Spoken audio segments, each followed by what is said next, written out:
Ito guys, yung ginagamit ko para mapanatiling maganda at makintab yung aking mga plastic parts. Ito rin yung ginagamit ko para mapaganda yung aking engine bay.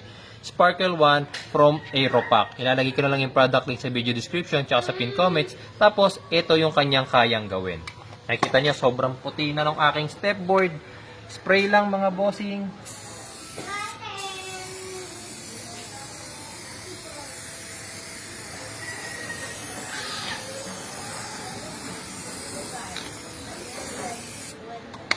Hintayin nyo lang yan matuyo. Pag natuyo na, pwede nyo lang gamitin ang basahan para punasan. Tapos ito yung magiging kaibahan yan.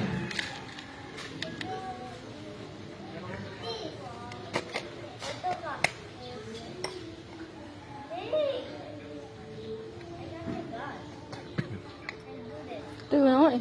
Okay na? Ayan. Kapag natuyo na, punasan nyo lang.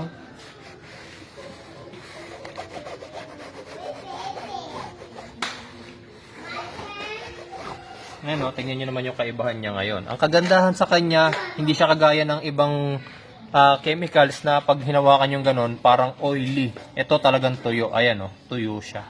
Hindi siya oily, hindi siya parang malangis.